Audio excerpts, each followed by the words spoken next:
welcome back to the deep dive.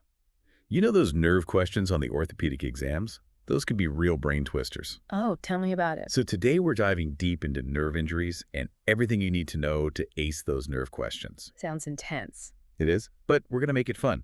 And to help us, we're using the Ortho Made Simple notes from mokyingren.sg. Okay. These notes are crafted by Dr. Mokyingren, a sports surgeon from National University Hospital, Singapore, who aced his FRCS exams back in 2022. So you know this stuff is battle-tested. For sure. So let's start with the basics. Nerve fiber types. You have those 4 types, classified numerically and functionally.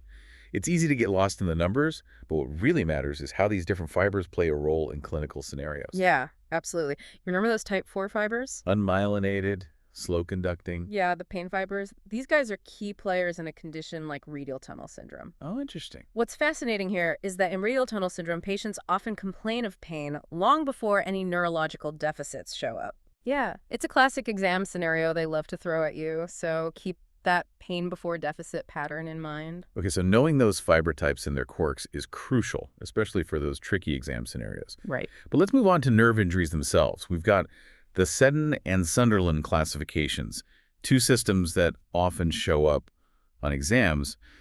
How can we keep them straight? Think of Seddon as the big picture, Okay. categorizing nerve injuries into 3 main types: neuropraxia, axonotmesis, and neuromesis. Okay. And then Sunderland kind of zooms in further, classifying axonotmesis based on the severity and the specific structures involved. Oh, I see. It's like having different levels of magnification on a microscope. Okay, so neuropraxia is the mildest, like a temporary glitch in the system. Exactly. Imagine a phone line with some static. Yeah, The signal is disrupted, but the wire is still intact. makes sense. This often recovers spontaneously, thankfully. Okay, so the wire's okay in neuropraxia. But with axonotmesis, the wire itself gets damaged. Wow. That's where the Sunderland classification comes in, with grades ranging from damage to the myelin sheath all the way to a complete disruption of the nerve trunk. Yep. And then we have neuronesis, the most severe. Think of a cut phone line no signal can get through. It's a complete severance of the nerve requiring surgical intervention for any hope of recovery. Right. Okay, so we have these classifications. Right. But why should we care? What makes them so important, besides being tested on, of course? Well, these classifications are crucial because they help us predict the likelihood of recovery, Okay. guide treatment decisions, Mm-hmm. and provide a framework for discussing cases with colleagues. Right. Imagine trying to explain a nerve injury without a common language. It would be chaos. Total chaos. Yeah. So knowing those classifications is key, but let's picture what actually happens when a nerve gets injured. It's not just about a cut or a compression. There's a whole cascade of events. Exactly. Think of a nerve being compressed like a garden hose being stepped on. Okay. Blood supply gets compromised, leading to impaired axonal transport. I see. Those essential nutrients and signals can't get through. Uh-huh. Then the myelin sheath, the protective covering around the axon, starts to break down. Right. And if the compression continues, the axon itself begins to degenerate. This is where Wallerian degeneration comes into play. Wallerian degeneration. That sounds like a whole other deep dive. It is, but it's essential to understand because it forms the basis of nerve regeneration. Picture the axon as a road and the injury as a major blockage. Okay, yeah. In the first stage of Wallerian degeneration, the distal part of the axon, the part beyond the injury, starts to break down. It's like the road crumbling beyond the blockage. Yeah. And the body sends in its cleanup crew, macrophages, to clear away the debris. So it's like the road is being prepped for potential reconstruction. Exactly. Yeah. Then in stage 2, specialized cells called Schwann cells, those myelin-producing cells, start to proliferate and migrate, forming what are known as bands of Bungner. Bands of Bungner. Think of them as scaffolding or guide rails for the regenerating axon, providing a pathway for it to grow along. Interesting. So these bands of Bungner are like the blueprint for the new road. That's a great way to think about it. Then in stage 3, the proximal axon, the part closer to the cell body, sprouts multiple growth cones like little explorers seeking a path to the target tissue.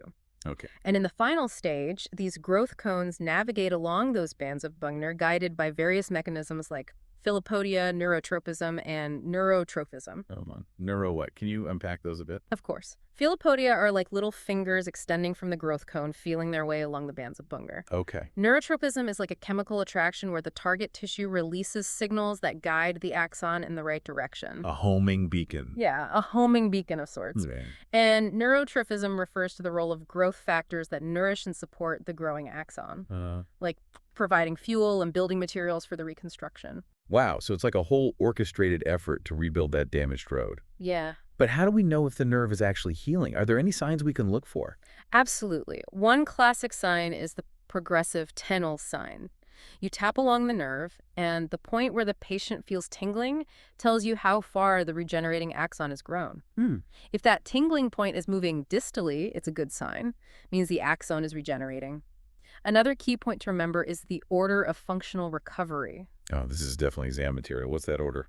Pain usually comes back first, followed by temperature sensation, then touch, proprioception, and finally motor function. Wow. So if a patient can feel pain and temperature but not touch, it gives you a clue about the stage of nerve regeneration. So it's like a step-by-step process of regaining those lost senses and functions.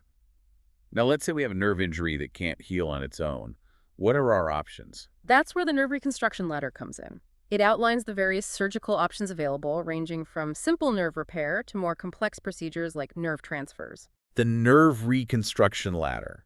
That's a great visual. Tell me more about those rungs. The first rung, as you might guess, is nerve repair. Okay. Ideal for clean, sharp injuries where you can directly suture the two ends of the nerve together. But things get more complicated when there's a gap between those ends. So that's when we need a bridge. Exactly. And Yeah. that bridge is called a nerve graft. Okay. It helps the nerve regenerate across that gap. Now, these grafts can be autografts, meaning they're taken from the patient's own body, like the sural nerve in the leg, or they can be allografts taken from a donor. So it's like choosing between using your own spare parts or getting a donation. But what if direct repair or grafting isn't possible? Do we climb higher up the ladder? We do. And the next rung up is nerve transfer, also known as neurotization. Here's where we get creative. Okay. We take a healthy nerve that's not essential and reroute it to the injured nerve's target muscle. It's like borrowing a working phone line to restore service to a disconnected house. One example is the Oberlin transfer, often used in brachial plexus injuries affecting the median nerve. Okay. We take a branch of the ulnar nerve and connect it to the motor branch of the median nerve. Essentially, we're rerouting the ulnar nerve to power those hand muscles. Clever. But I imagine these nerve transfers are pretty complex surgeries. They are, and they require careful planning and execution. But in cases where direct repair isn't an option, they can be incredibly effective in restoring function. Okay, so we've covered nerve repair, grafting, and transfers. What's the final rung of our ladder? The final rung, if all else fails, is tendon transfer. Okay. This involves moving a tendon from a working muscle to replace the function of the paralyzed muscle. It's a last resort, but in some cases, it's the best option we have. It sounds like surgeons have quite the toolkit for tackling nerve injuries. Yeah. But even with successful repair, we sometimes encounter complications, right? Like neuromas. Neuromas are a tricky issue. They're basically a tangle of nerve fibers that form at the site of a nerve injury, and they can be incredibly painful. The key is to understand that there are two main types. Okay. Those in continuity, where some sensation remains intact, and those not in continuity, where there's complete anesthesia. So two types, but does that dictate the Yeah. treatment? While the type can affect the presentation, the management really depends on the function and whether repair or reconstruction is worthwhile. Okay. One common technique is to surgically cut the neuroma proximally and bury the nerve end in a muscle belly or bone to hide it away from any irritating stimuli. So it's like tucking it away so it can't cause trouble. But what if function is essential in that area? Then we might consider nerve reconstruction or even a tendon transfer. It really depends on the individual patient and the specific nerve involved. It's amazing how much nuance there is in nerve surgery. We've covered so much ground already, and we're just getting started. Remember, all this is based on the Ortho Made Simple notes from mokyingren.sg. Definitely a resource worth checking out. Welcome back to the deep dive. In part 1, we talked about nerve fiber types, the Seddon and Sunderland classifications, and even those tricky neuromas. Yeah. But how do we actually assess nerve function in a clinical setting. That's where nerve conduction studies, or NCS, come in. NCS, okay. These are essential tools for diagnosing and monitoring nerve injuries. Right. And they're definitely high yield for those orthopedic exams. NCS can seem a bit daunting at first, but I think if we break them down into manageable chunks, it'll help. Yeah. Let's start with the basics. What exactly are we measuring with NCS? Think of it like sending a signal down a wire. Okay. In NCS, we apply a small electrical stimulus to a nerve Okay. and measure the response. We're looking at 3 key parameters: amplitude, latency, and velocity. Okay, so we zap the nerve and see what happens. Right. But what do those parameters actually tell us? Amplitude tells us the strength of the signal. Oh, yeah. So a stronger signal generally means a healthier nerve. Latency measures the time it takes for the signal to travel from the stimulation point to the recording point.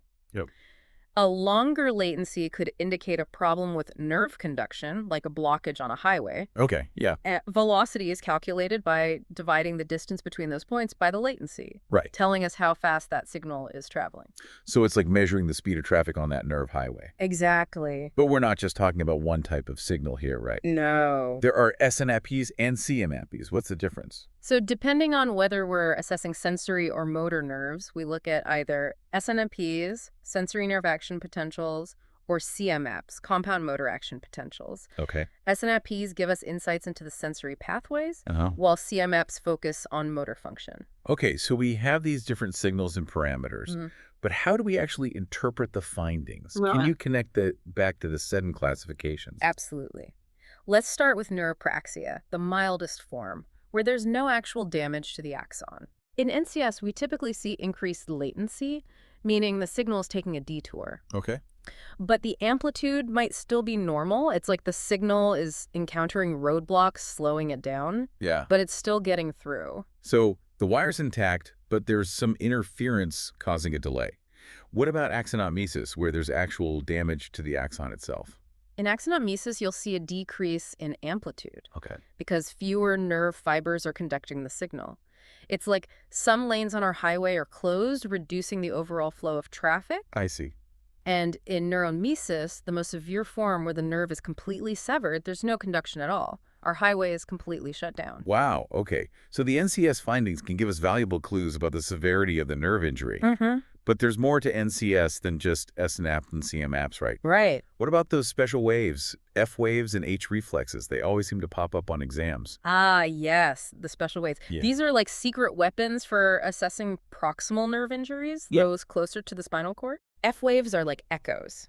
We stimulate a nerve and measure the response that travels all the way up to the spinal cord and back down. Okay. A prolonged F wave indicates a problem somewhere along that pathway, which could be a nerve root injury. So if we imagine our nerve highway again, F waves are like sending a signal all the way to the capital city and back. Exactly. Now, H reflexes, on the other hand, are true reflexes similar to the knee-jerk reflex. Okay. They involve both sensory and motor fibers and are useful for assessing nerve root function. Okay. For example, if you're trying to differentiate between an S1 and L5 radiculopathy, Right. H reflexes can be incredibly helpful. A prolonged H reflex at S1, but a normal one at L5, would point towards S1 as the culprit. So F waves and H reflexes help us pinpoint the location of the problem. But what about EMG? How does electromyography fit into this nerve assessment puzzle? So EMG is different from NCS in that it directly assesses muscle activity, not the nerve itself. Okay. We're looking at the electrical activity of the muscle fibers, which tells us about the health of the nerves supplying those muscles. Okay, got it. It's like checking the electrical system in a house to see if the power supply is working. Okay, so EMG is like a check engine light for the muscles. What kind of findings are we looking for in EMG? We're mainly looking for spontaneous activity, which should normally be absent, Okay. and motor unit action potentials, or MUAPs. MUAPs. Spontaneous activity like fibrillation potentials or positive sharp waves indicates denervation, Okay. meaning the muscle has lost its connection to the power grid. So the muscle is basically saying, hey, I'm not getting any power here. Exactly. And the characteristics of the MUAPs, those electrical signals produced by a single motor unit, can tell us about the stage of nerve injury and reinnervation. Okay.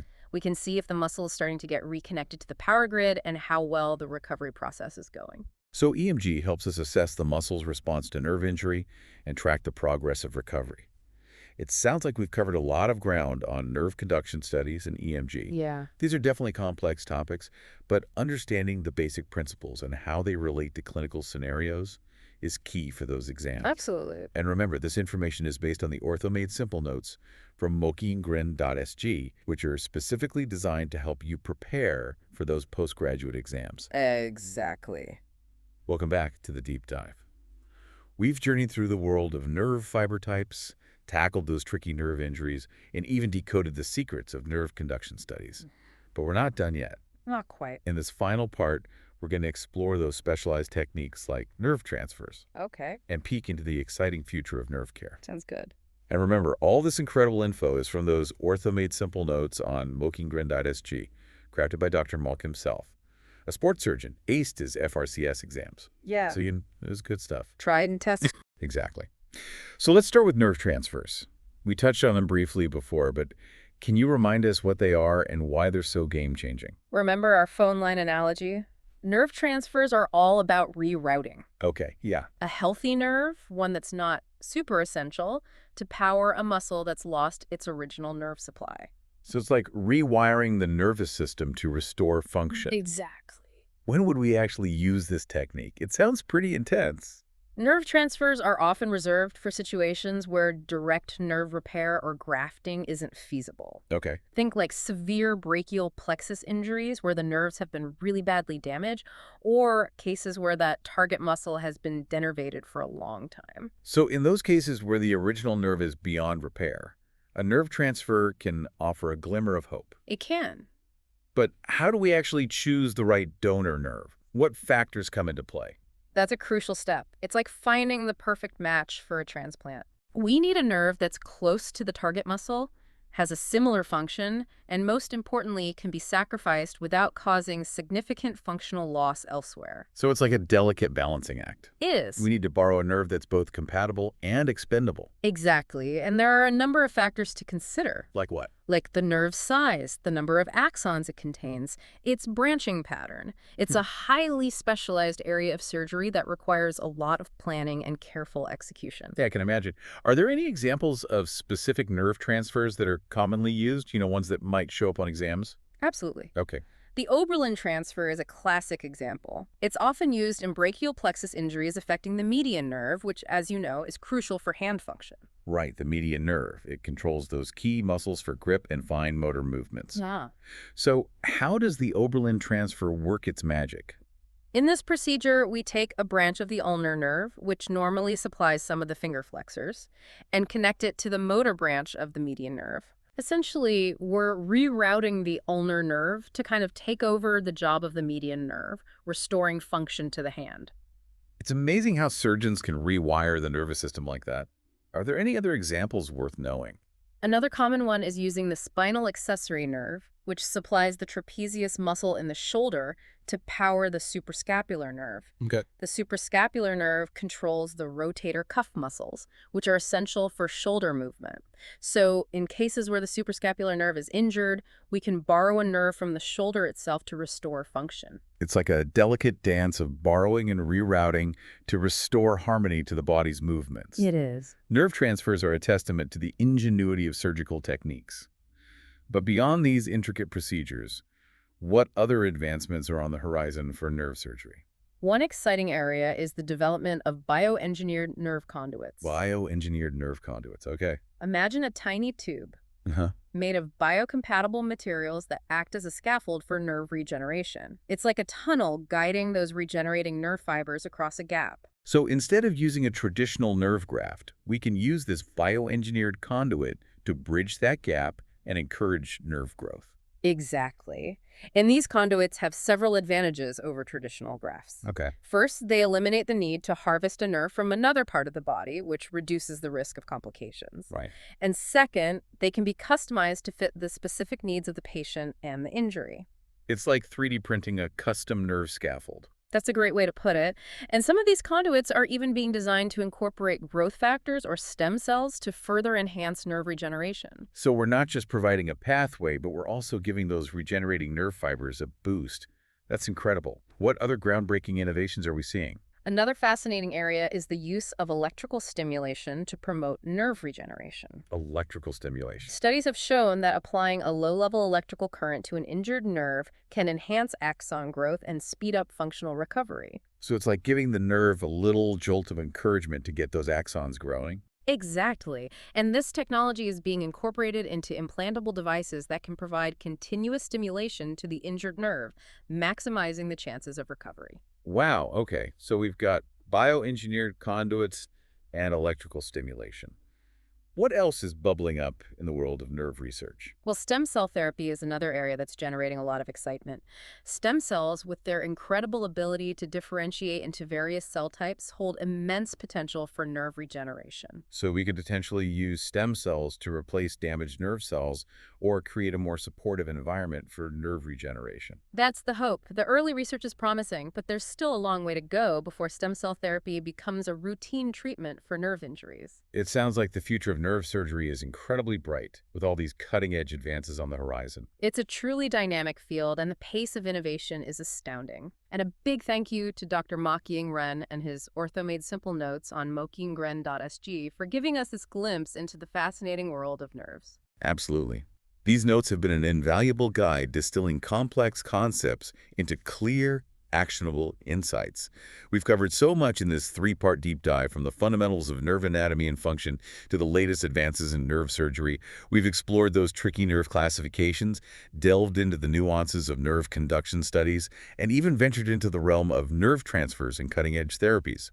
I feel like we've equipped our listeners with a solid foundation to tackle those challenging nerve questions on their exams. Remember, this is just the beginning of your nerve journey. Woo, I like that. Keep that curiosity alive, keep exploring, and never stop learning. Wise words. And thanks for joining us on this incredible deep dive into the world of nerves.